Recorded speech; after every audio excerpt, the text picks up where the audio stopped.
welcome to Geography Gen, and today I'm going to be talking about fair trade and the unfairness of the trade system across the world. So if you have a look at this photograph here, this is quite a famous photo. If you have a look at it and see if you can figure out what's happening in it. So this photo was actually taken in 1993 and it's a prize-winning photograph. It was taken in a country in Africa called Sudan, which is an LIC, it's a poor country. And in the photograph you can see a boy, a little boy, this is in a famine in 1993, and you can see the child is effectively starving. And over here there's a vulture, and the vulture is watching the child, presumably waiting for the child to die. Now, this photograph was a prize-winning photo and it was published in the New York Times. When it was published, many readers wrote into the newspaper to ask what had happened to the child and what was happening in the photo. Now, there's a story behind that. The photographer is a man called Kevin Carter, and he took the photo, and he didn't know what had happened to the child. He had chased the vulture away, but he hadn't actually got involved in the situation. Now, the child at the time was crawling to a United Nations feeding centre, a place where the child could get food. And it does transpire in the end that the child did manage to get there. But the photographer Kevin Carter came under a lot of criticism, as you can imagine, for not stepping in and helping the child in the photograph. It's quite a sad story because the child did actually survive, but then died a few years later from malaria. A few months after taking this photograph, Kevin Carter himself committed suicide. Probably, well, what he said in his suicide note, from many of the atrocities that he'd seen, he couldn't live with the images of war and death that he'd seen. So overall, a really sad story. Now, the reason why I showed you that photograph is because one thing we need to think about is why is it that people in countries like Sudan, in LICs, are so unbelievably poor? Why is the system so unbelievably unfair that people in countries like that don't get enough money to survive on?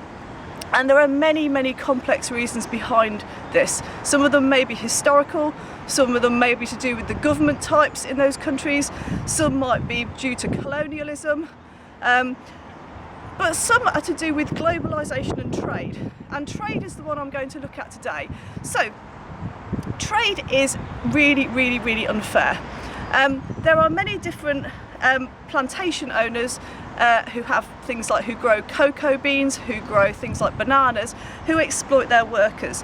So the sort of life you might expect for someone in an LIC working on a plantation, they could be working very long hours, they could be using chemical fertilisers with absolutely no protection. There may well be child labour. There may be children who are forced to work on those plantations and they're not going to school, they're just working, picking bananas, etc. There are no schools in those areas, and the quality of life for the farmers and the people there is absolutely pitiful, really poor. Now, as an example of this, I've brought a banana. Now, this is just a normal banana from the supermarket, and if this banana cost 20p, for example, a grand total of 1 pence would actually go to the farmer who grew it. So that's a shocking proportion going to the farmer. So it's been acknowledged that this is a major problem, and as a result of that there is now an organisation called Fair Trade, and what the Fair Trade organisation does is they guarantee certain conditions for farmers in these LICs or poor countries. So if you buy a product and it says Fair Trade on it, this is what it means. It means that the farmers will get a fairer price for their product, so enough money for them to live off. It means that the product has to be grown in an environmentally responsible way, so in a way that doesn't cause massive damage to the ecosystems in the area. In addition, it means there will be no child labour on those plantations, so children can't be legally employed on those plantations. And it also means there is extra money, like a premium it's called, that's given to those workers to help them to improve their quality of life. That may be spent on educational programmes or healthcare for the workers. So I'm going to show you some examples of some fair trade products so you would know what to look out for in the supermarket. So I've got some drinking chocolate here. And you can see here, so the cocoa beans that have been grown to make this, they're fair trade ones. So you can see this is the fair trade logo here, which shows that they've been grown in an ethically responsible manner. Another example would be this coffee. So this coffee here is also a fair trade product. And the other one, because I showed you a banana a minute ago, so that's your standard banana. Okay, it doesn't say anything about fair trade, so we assume that it's not a fair trade banana. But these ones here, they are slightly more expensive, so it will cost you a little bit more to buy fair trade because you're paying the farmer more money. You can see once again, there you go, you've got your fair trade logo on them.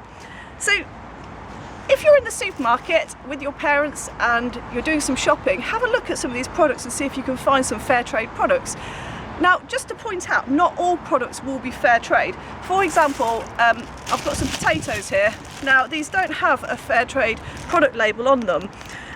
Now, it doesn't mean that they're not grown using fair trade, but it's because this product doesn't come from a country where the farmers need that sort of aid. So in the UK, the government helps to subsidise farmers anyway, so they do get a better income, they get enough money to live off. And therefore, you don't require fair trade products for many products. The main ones that you'd find fair trade labels on would be things like chocolate, which comes from cocoa beans, coffee and bananas and a few other fruits as well. Basically, if you've got a product that's grown in a country that's quite poor, that's when you're looking for your fair trade label on products to know that it's been ethically sourced, ethically grown.